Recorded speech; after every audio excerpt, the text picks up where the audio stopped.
Ulasan Media.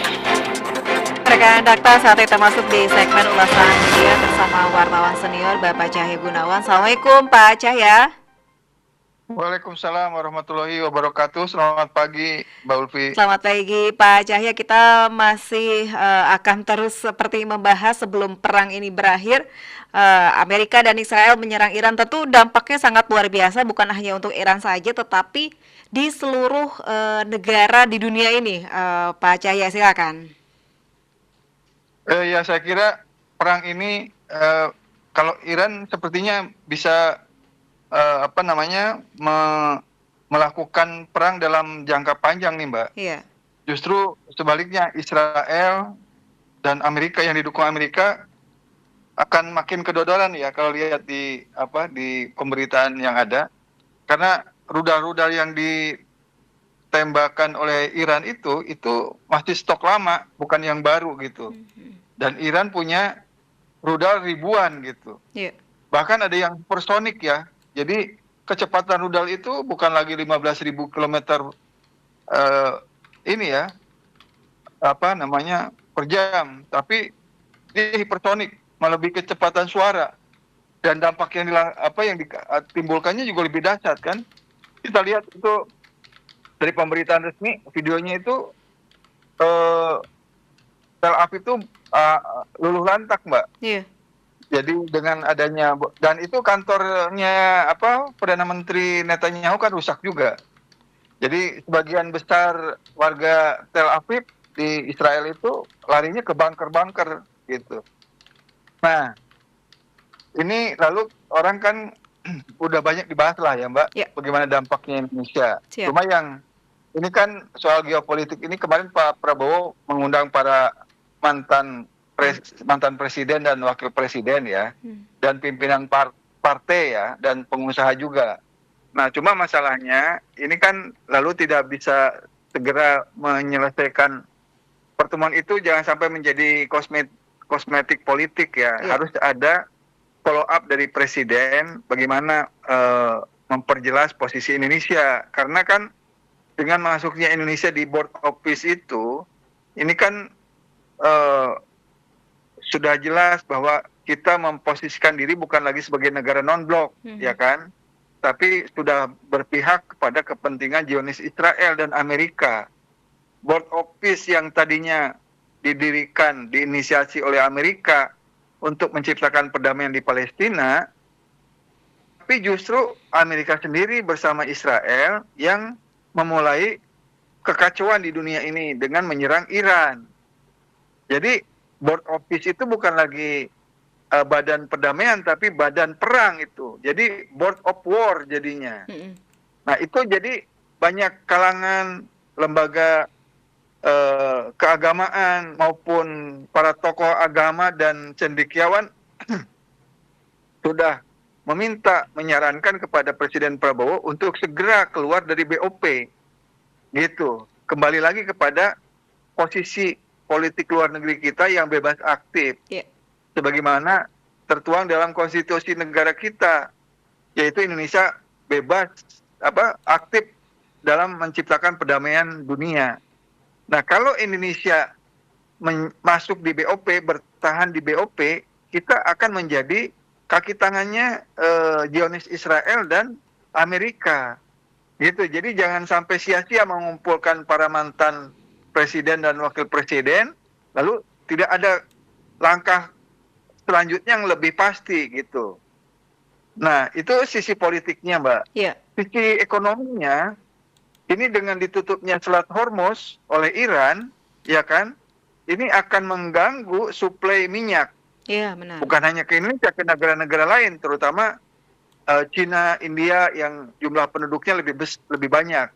Nah, untuk Indonesia, bagaimana dijelaskan oleh Menteri ESDM Bahlil Lahadalia, memang suplai energi atau impor minyak yang dilakukan Indonesia melalui Selat Hormuz itu besarannya 20%. Nah, tapi itu pun tetap akan mengganggu lah gitu. Makanya kemudian pemerintah melalui SDM memindahkan, artinya akan mengambil minyak seluruhnya, mengimpornya dari Amerika. Nah, tapi tetap ini harus tetap diwaspadai ya, kemungkinan ini kan karena dalam APBN 2026 ini asumsi harga minyaknya itu $70 per barrel kan. Ya. Sementara harga minyak dunia sekarang sudah di atas 80 menuju ke 100 barrel per $100 per barrel ya. Masih 80-an sebenarnya. Nah, ini yang harus diwaspadai. Jadi ketahanan pangan. Nah, itu yang harus menjadi perhatian Indonesia. Nah, yang jadi banyak dibicarakan oleh masyarakat dunia juga, ini kan setelah setelah Israel dan Amerika menyerang Iran, Indonesia kan nggak kelihatan sepi aja gitu. Benar. Apalagi setelah pemimpin Revolusi Islam Iran Ayatollah Khomeini meninggal, tidak ada satupun ucapan belasungkawa terhadap pemimpin Iran itu. Padahal sesama pemimpin negara Muslim. Baru kemarin tuh Mbak, baru hari Rabu kemarin, Presiden Prabowo melalui Menlu Sugiono mengirimkan surat belasungkawa ke kedutaan besar Iran di Indonesia. Padahal Ibu Megawati, Presiden kelima Indonesia, sudah mengucapkan ucapan belasungkawa sebelumnya gitu loh. Apalagi kan Ibu Megawati di ujung pemerintahannya pada tahun 2004 sempat melakukan kunjungan kerja ke Iran waktu itu dan bertemu dengan Ayatullah Khomeini. Dalam pertemuan itu Ayatullah Khomeini sangat respek dan hormat terhadap Soekarno yang memperjuangkan tentang anti-imperialisme, penjajahan. Ya. Nah, jadi ada saling respect antara Ayatollah Khomeini, pemimpin Islam Iran, dengan pemimpin Indonesia, pendiri proklamator Pak Soekarno ya. Nah, sementara Presiden Prabowo sekarang sepertinya agak susah mengucapkan atau mengutuk serangan yang dilakukan oleh Iran dan Amerika yang dilakukan oleh Israel dan Amerika ke Iran. Dan sepertinya juga terpaksa dia mengucapkan ucapan belasungkawa. Sepertinya ada ketakutan. Saya melihat seperti presiden kita ini ada ketakutan terhadap Donald Trump gitu. Kalau kita terlalu aktif kelihatan membela Iran, seolah-olah akan menjadi dimusuhin oleh atau dikenain sanksi tarif oleh Amerika, yaitu Donald Trump. Padahal kita tahu sendiri Donald Trump di negaranya itu bermasalah. Yeah. Kalau di Amerika itu Mbak, sebelum melakukan aksi militer itu, dia harus ada persetujuan dari DPR, dari Kongres. Nah, ini apa yang dilakukan oleh Donald Trump yang mendukung Israel untuk menyerang Iran, tidak ada tuh persetujuan dari Kongres. Makanya para anggota DPR di sana, senatnya itu banyak yang bereaksi dengan tindakan Donald Trump ini. Apalagi wali kotanya ini kan juga melancarkan protes keras. Juga banyaklah sebagian warga Amerika juga banyak yang nggak setuju. Karena ini kan akibat serangan Israel ke Iran dan itu bersama Amerika, akhirnya kan Iran harus membalas. Akhirnya dan sekarang balasannya terus-terusan gitu. Dan pangkalan-pangkalan Amerika yang ada di Timur Tengah, yang ada di Bahrain, di Dubai, semua menjadi sasarannya. Nah, yang jadi korban kan tentara Amerika yang notabene adalah rakyat Amerika gitu. Nah, itu yang diprotes. Jadi memang ini Donald Trump ini presiden Amerika yang diduga memang memiliki gangguan mental, Mbak. Jadi ini presiden yang sangat berbahaya bagi dunia, bukan hanya bagi Amerika loh, bagi dunia. Ini bisa menciptakan kekacauan bukan hanya di kawasan, tapi juga di dunia. Nah, orang khawatir ini kekacauan atau perang yang terjadi di kawasan di Timur Tengah. Ini untungnya ya negara-negara Arab tidak bereaksi secara emosional membalas Iran, karena Iran itu sebenarnya kan menyasar pangkalan-pangkalan Amerika, bukan negara-negara Islamnya di Timur Tengah, bukan. Iya, pangkalannya aja ya. Pangkalan Amerika, iya. Meskipun itu ada di negara-negara Islam, Pak, pangkalannya, Pak. Iya, itu memang begitu, strategi Amerika Oh, begitu. Mereka kan itu udah lama, Mbak, pangkalan Amerika itu udah lama. iya. Cuma kan namanya perang tidak bisa dihindarkan kalau ada ekses-ekses terhadap apa namanya kerusakan fasilitas umum yang lain Heeh, misalnya heeh, gitu. iya. Tapi tujuannya itu adalah pangkalan Amerika. Nah, satu lagi catatan yang kemarin apa pusat kilang minyak di Arab itu ternyata itu kelakuannya Amerika, Hmm, agen Mossad lah, ya mhm, Amerika bersama Israel. Dalam hal ini kalau kita bicara Amerika itu bukan rakyat Amerika ya, iya. bukan bangsa Amerika, tapi Donald Trump. Ini Donald Trump ini memang ini apa banyak putusan-putusannya itu putusan emosional dan personal gitu, emosional dan personal dan tidak mencerminkan sikap Amerika sebenarnya gitu, gitu Mbak Ulfi. Iya, baik-baik. Jadi akan menjadi bumerang tersendiri bagi Amerika ya Pak ya dengan adanya perang ini dan Israel juga ya. Iya, jadi sekarang rakyat Amerika dan senatnya, kongresnya lagi berusaha kelihatannya ya Mm-mm. untuk memberhentikan lah, menghentikan perang dan memberhentikan siapa mungkin impeachment atau apa gitu ya, Iya, impeachment terhadap eh, apa namanya Donald Trump. Karena kalau orang seperti Donald Trump ini dibiarkan berkuasa menjadi presiden Amerika, dia bukan hanya merusak tatanan di Amerika ya, tapi juga merusak dunia sebenarnya gitu. mm-mm. Nah, jadi selama Donald Trump masih menjadi presiden Amerika, Iya, ini kita akan tetap khawatir dan was-was. Oleh karena itu kalau kita kembali kepada kepentingan Indonesia, seharusnya Presiden Prabowo punya keberanian untuk langkah pertama itu keluar dulu dari BOP. iya. Jangan khawatir. Kalau dia masih bersikuku di situ, dia akan makin ditinggalkan oleh rakyat Indonesia. Akan makin melemah posisi politiknya di dalam negeri. Apalagi persoalan di dalam negeri juga tidak tidak banyak gitu yang Ya, harus harus menjadi diselesaikan. pusat perhatian. Jangan sampai energinya Presiden Prabowo itu habis untuk masalah geopolitik gitu loh.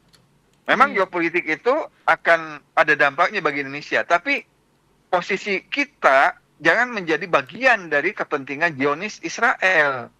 Tujuan kita itu adalah mendukung kemerdekaan Palestina. Memang kan dalihnya dari Presiden Prabowo dengan bergabung di board office itu untuk berkontribusi terhadap perdamaian di Palestina. Tapi kan realitanya sekarang justru negara atau presiden yang menginisiasi board office itu justru dia menjadi seperti istilahnya king iblis. Jadi Mhm. rajanya setan menciptakan kekacauan dunia. Iya. Nah, itu kan tidak harus menjadi kita ini harus mengambil jarak yang tegas gitu dengan Mhm. pemimpin dunia yang seperti itu karakternya. Gitu Mbak Mhm. Ulfi. Baik, baik, baik. Nah, tentunya apakah masyarakat juga akan menilai bahwa sikap gegabah dari presiden sejak awal ketika masuk, kemudian ternyata di pertengahan jalan ada peristiwa seperti ini dan sampai sekarang juga masih banyak pertimbangan-pertimbangan dan masih mengundang-mengundang untuk memberikan masukan gitu. Udah langsung aja presiden sendiri memutuskan begitu, Pak. Iya kan ini sebenarnya sebelum gabung aja ini kan mau menciptakan board office itu tadinya kan mau menciptakan perdamaian di Iya. Palestina, terutama di Gaza. Mm-mm. Tapi orang-orang yang ada di para pemimpin negara yang ada di board office itu tidak ada unsur dari Palestina. Itu pun Iya. udah janggal kan gitu. Mm-mm. Apalagi kemudian harus ada iuran 1 miliar dolar. Kalau dikonversi ke rupiah 17 triliun. Walaupun itu opsional dan katanya menurut Sekab Teddy itu belum dibayar. Artinya kita belum mengeluarkan uang. Nah itu aja udah janggal gitu. Jadi orang berasumsi, para analis melihat itu hanya akal-akalannya si Netanyahu sama Trump. Donald Trump Mm-mm. untuk menciptakan, mewujudkan Israel Raya. Dia akan membangun kawasan real estate di Palestina, khususnya di Gaza.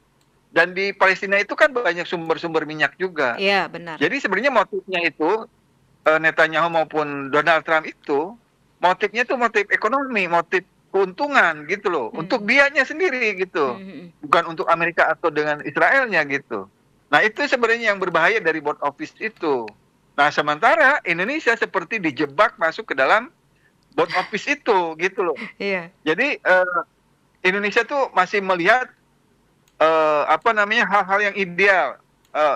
Indonesia Presiden Prabowo masuk ke board office untuk berusaha memberikan kontribusi untuk perdamaian di Palestina. Nggak mungkin terwujud Iya. perdamaian kalau orang-orang yang dizalimi dalam hal ini Palestina, rakyat Palestina itu tidak ada di situ gitu. Nah oleh karena itu sebelum semakin parah ini apa namanya langkah-langkah politik si Netanyahu sama Donald Trump, sebaiknya Indonesia cepat keluar dari board office. Itu sudah banyak disampaikan oleh berbagai kalangan ya. Jadi apa namanya tidak ada alasan satupun sedikit pun bagi Indonesia, khususnya bagi Presiden Prabowo untuk bertahan di BOP. Karena kita ada di situ tuh menyalahi konstitusi. Benar. Gitu, Mbak.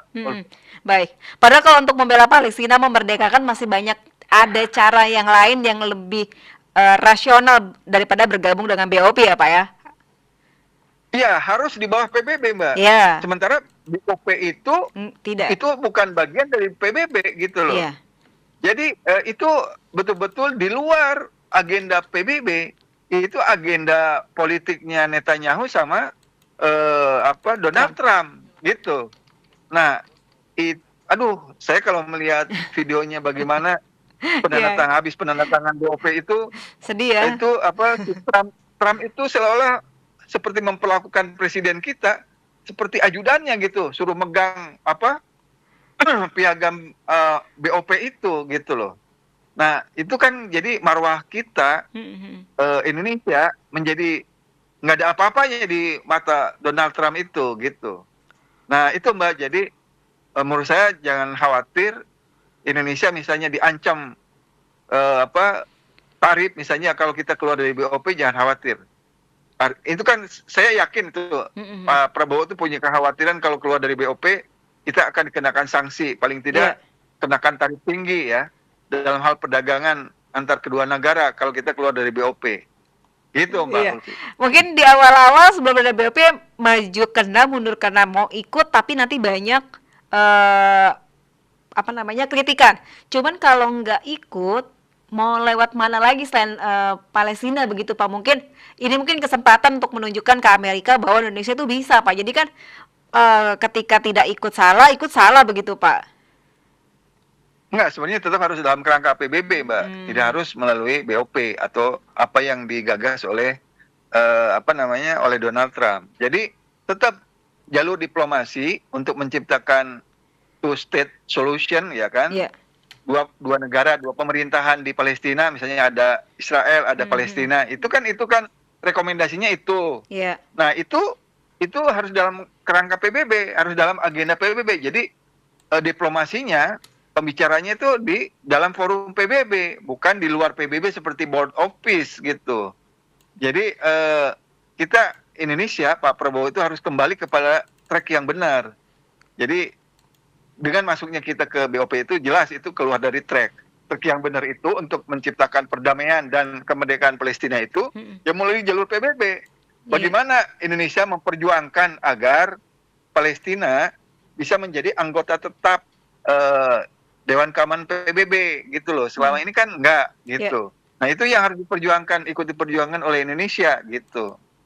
Jadi jangan sampai para pemimpin kita yang terdahulu itu sangat dan konstitusi kita sudah jelas-jelas juga mendukung kemerdekaan Palestina, sementara pemimpin sekarang justru meninggalkan amanat konstitusi itu, gitu Mbak. Jadi itu yang harus dipegang, gitu Mbak Ulfi. Oke. Terus kira-kira apa nih Pak setelah banyak masukan-masukan dari berbagai tokoh kepada Presiden, kira-kira apa yang akan dilakukan oleh Presiden? Ini kan Presiden setelah terjadinya pecah perang ya, setelah Israel menyerang dan Amerika menyerang Iran, dia menawarkan untuk juru damai. Nah itu kalau menurut Dino Dino Patijalal, Mm-mm. di diplomat yang juga mantan wakil menteri luar negeri, itu juga ide yang nggak realistis. Ini perang sudah pecah terbuka, Indonesia menjadi juru damai gitu. Ya. Gimana? Nggak realistis gitu. Artinya eh, tetap itu perdamaian itu tetap harus melalui forum PBB juga gitu. Oke. Iya. Nah sebelumnya kan upaya perundingan itu sudah dilakukan oleh Amerika dan Iran kan, Iya. tapi kan nggak mencapai kesepakatan. Terutama ada tuntutan dari Donald Trump supaya Iran tidak mengembangkan senjata nuklir. Nah, sementara Iran bersikukuh bahwa senjata nuklir itu bukan untuk dipakai perang, tapi ini untuk pertahanan diri gitu loh. Iya. Nah, itu deadlocknya di situ.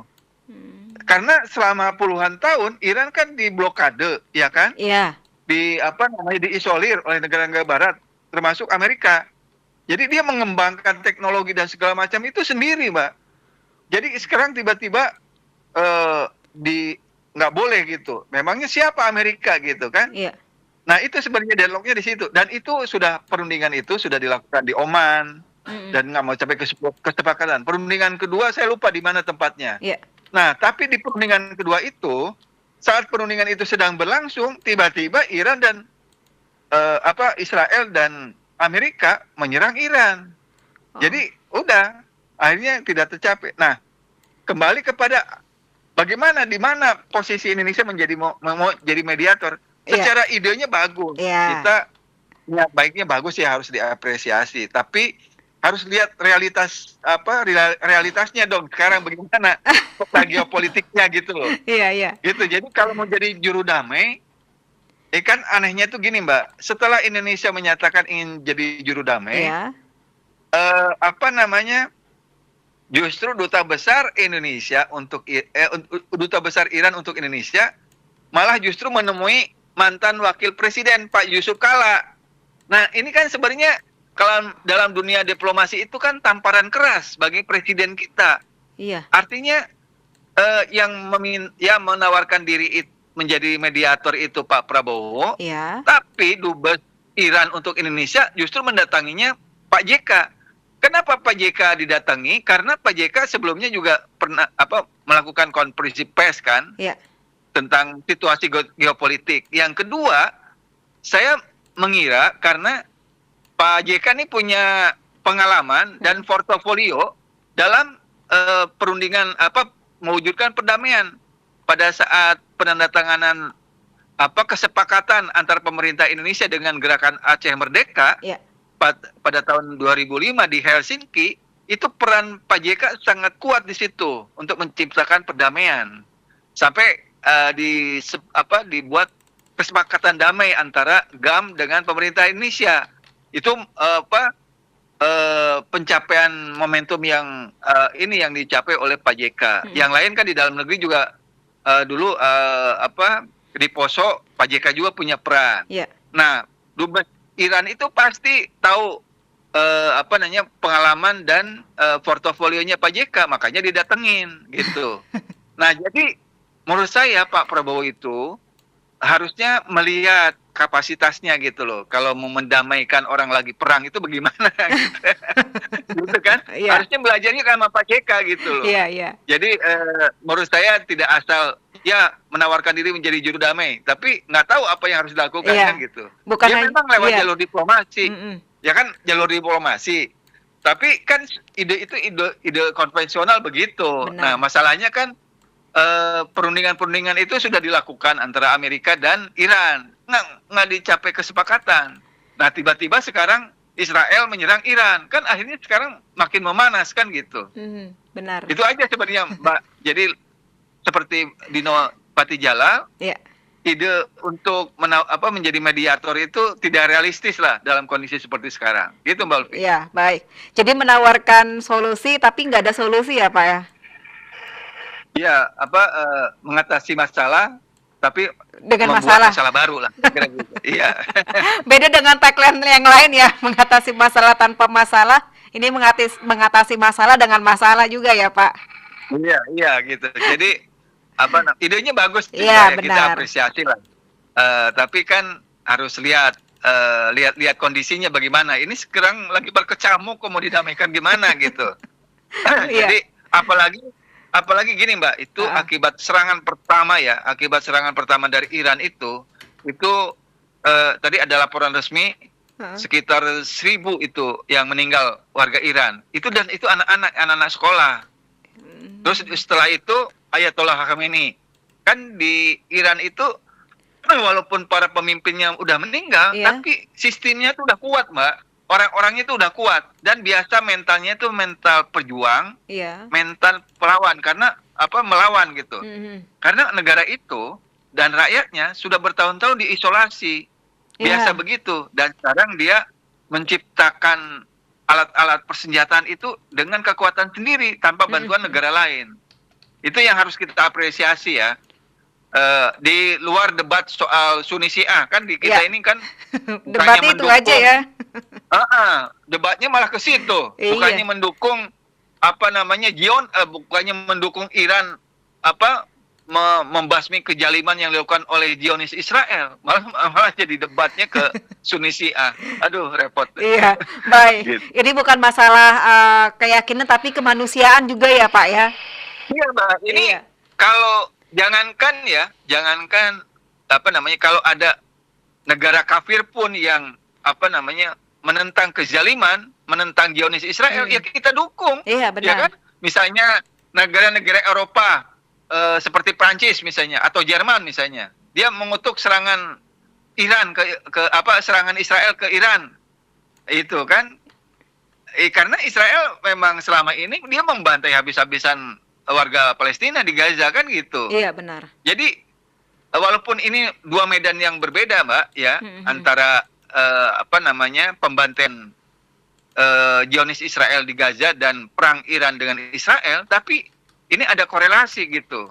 Nah, sekarang dengan dibombardirnya Israel oleh Iran kan mengurangi serangan Israel kepada rakyat Palestina di Gaza kan gitu. Iya, benar. Itu harus didukung jadinya Iran itu, gitu Mbak. Tujuan kita tetap ya, tujuan lepas dari soal Syiahnya, tujuan kita adalah menciptakan perdamaian di Palestina. Siap. Yang menciptakan kekacauan, pembunuhan, pembantaian terhadap warga Palestina di Gaza adalah Zionis Israel. Iya. Nah, sekarang kalau Zionis Israel itu diserang oleh Iran, karena Iran diserang duluan oleh Israel, ya kita harus dukung Iran. Kira-kira gitu logikanya, Iya. Mbak. Oke. Bolpi. Baik. Terima kasih Pak Jaya sudah berbincang bersama Dakta. Saya selalu. Assalamualaikum warahmatullahi wabarakatuh. Waalaikumsalam warahmatullahi wabarakatuh. Ulasan Media. Rekan Dakta, demikian ulasan media bersama wartawan senior Cahya Gunawan.